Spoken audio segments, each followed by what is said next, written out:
रहे हो और तुम कह रहे हो इस किताब में जो है उसमें मुझे रुचि नहीं आ रही है, ठीक है, तो छोड़ सकते हो। लेकिन छोड़ने से पहले ये पक्का कर लेना कि जो वहाँ लिखा है तुमने समझ लिया था, क्योंकि जो वहाँ लिखा होता है वो कीमती होता है। वो जिन्होंने लिखा है वो अपने अपने क्षेत्र को जानते हैं, ठीक है।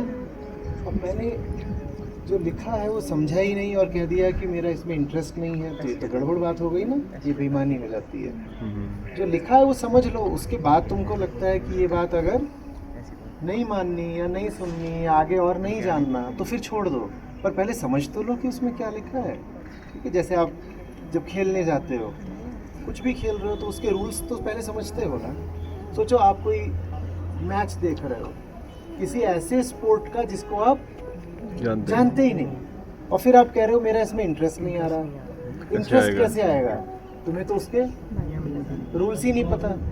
आप एक मूवी देख रहे हो, वो एक ऐसी भाषा की है जो भाषा आप जानते ही नहीं, और फिर कह देते हो मेरा तो जी मूवीज में इंटरेस्ट नहीं आता। कैसे आएगा, वो भाषा तो तुम जानते नहीं। इसी तरह से अगर किताब तुमने समझी ही नहीं और फिर तुम कह रहे हो कि मेरा पढ़ाई में इंटरेस्ट नहीं है,